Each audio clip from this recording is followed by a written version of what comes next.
నమస్తే అండి, కుమారరాజా కిచెన్కి స్వాగతం. ఆంధ్రాలో చాలా ఇష్టపడి వండుకునే పనసపొట్టు కూర ఈరోజు వండబోతున్నాను. మనకి పనసపొట్టు కావాలంటే కొంతమంది పనసపొట్టే అమ్ముతారు, వీధులంట వస్తూ ఉంటాయి. లేదంటే ఇలాగా పనసకాయ కోసినప్పుడు కొంచెం ముక్కలుగా కోసి మనకు అమ్ముతుంటారు. ఇవి తెచ్చుకొని మనం శుభ్రంగా క్లీన్ చేసుకున్న తర్వాత పసుపు ఉప్పు వేసి క్లీన్ చేసుకున్న తర్వాత చిన్న చిన్న ముక్కలుగా కోసుకుని అప్పుడు మిక్సీ పట్టుకుంటే ఈ విధంగా మనకు పనసపొట్టు తయారవుతుంది. డైరెక్ట్గా పనసపొట్టు ఉంటుంది, లేదంటే ఇలా కూడా మనం పనసపొట్టు తయారు చేసుకోవచ్చు.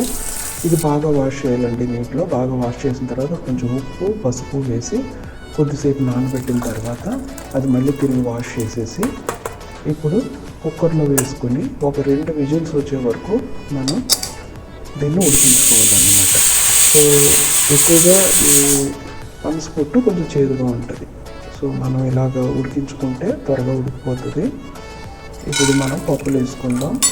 ఈ పప్పులు ఏంటంటే ఎక్కువ పప్పులు వేసుకుంటే చాలా బాగుంటుందండి. అందుకే నేను పల్లీలు, శనగపప్పు, అలాగే మినపప్పు కూడా వేసి బాగా ఫ్రై చేసుకున్నాను. ఎండుమిర్చి కూడా వేసుకున్నాను. ఆ తర్వాత అది బాగా ఫ్రై అయిన తర్వాత ఉల్లిపాయలు, పచ్చిమిరపకాయలు వేసుకున్నాను. మీకు తెలుసు కదండి, పనస అనేది చాలా హెల్త్కి మనకు బెనిఫిట్. సో ఇందులో చాలా మినరల్స్ ఉంటాయి, చాలా వైటమిన్స్ ఉంటాయి. మీకు ఆల్రెడీ తెలుసు, కాల్షియం, పొటాషియం ఎక్కువగా ఉంటుంది కాబట్టి గుండెకి చాలా మంచిది ఇది. కాకపోతే కొంతమందికి పడదండి, కొంతమందికి డైజెస్టివ్ ప్రాబ్లమ్స్ ఉన్న వాళ్ళు పడదు తప్ప అదర్వైజ్ చాలా మందికి బెనిఫిట్ చేస్తుంది. ఈవెన్ బీపీ, పొటాషియం ఎక్కువ ఉంటుంది కాబట్టి బీపీని కూడా మనకి తగ్గిస్తుంది హై బీపీ ఉన్న వాళ్ళకి.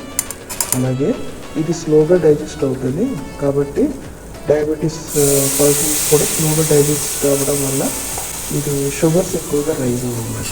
సో వాళ్ళు కూడా చక్కగా తినవచ్చు.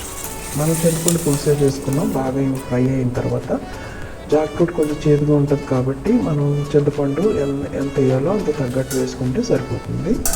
సో కొంతమంది అయితే నిమ్మకాయ పిండుకుంటారండి, అదైనా పర్వాలేదు. కాకపోతే చింతపండు వేసుకుంటే ఆ రుచి వేరుగా ఉంటుంది. ఇది బాగా చింతపండు బాగా ఉడికిపోయిన తర్వాత ఇప్పుడు మనం ఏదైతే ఉడకబెట్టుకున్నామో ఆ పనసపొట్టుని ఇందులో వేసేసుకుని మనం ఫ్రై చేసేసుకోవడమే. ఎంతో సులభమైన పద్ధతిలో ఈ కూర వండేసుకోవచ్చు అండి. మీరు కనుక ఇది తినడం మొదలు పెడితే కంచాలు లాగించేస్తారు, అంత రుచిగా ఉంటుందండి. నాన్ వెజే కాదండి, వెజ్ కూడా మనం కంచాలు లాగించేయచ్చు, అంత రుచిగా ఉంటాయి కొన్ని కూరలు. లాస్ట్లో నేను కొంచెం గరం మసాలా వేసుకున్నాను, మీరు వేసుకోవచ్చు, లేదంటే జీలకర్ర పొడి అయినా వేసుకోవచ్చు.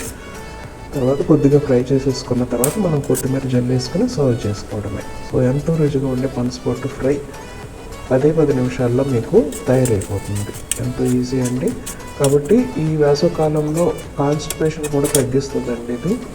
కాబట్టి చాలామందికి బెటరు, ఎందుకంటే హై ఫైబర్ ఉంటుంది, ఇందులో పొటాషియం ఉంటుంది, కాల్షియం ఉంటుంది. ఇంకా చెప్పాలంటే బి వైటమిన్ కూడా ఉంటుంది, రిబోఫ్లావిన్ ఉంటుంది, B12 ఉంటుంది. సో చాలా మంచిదండి తినడం.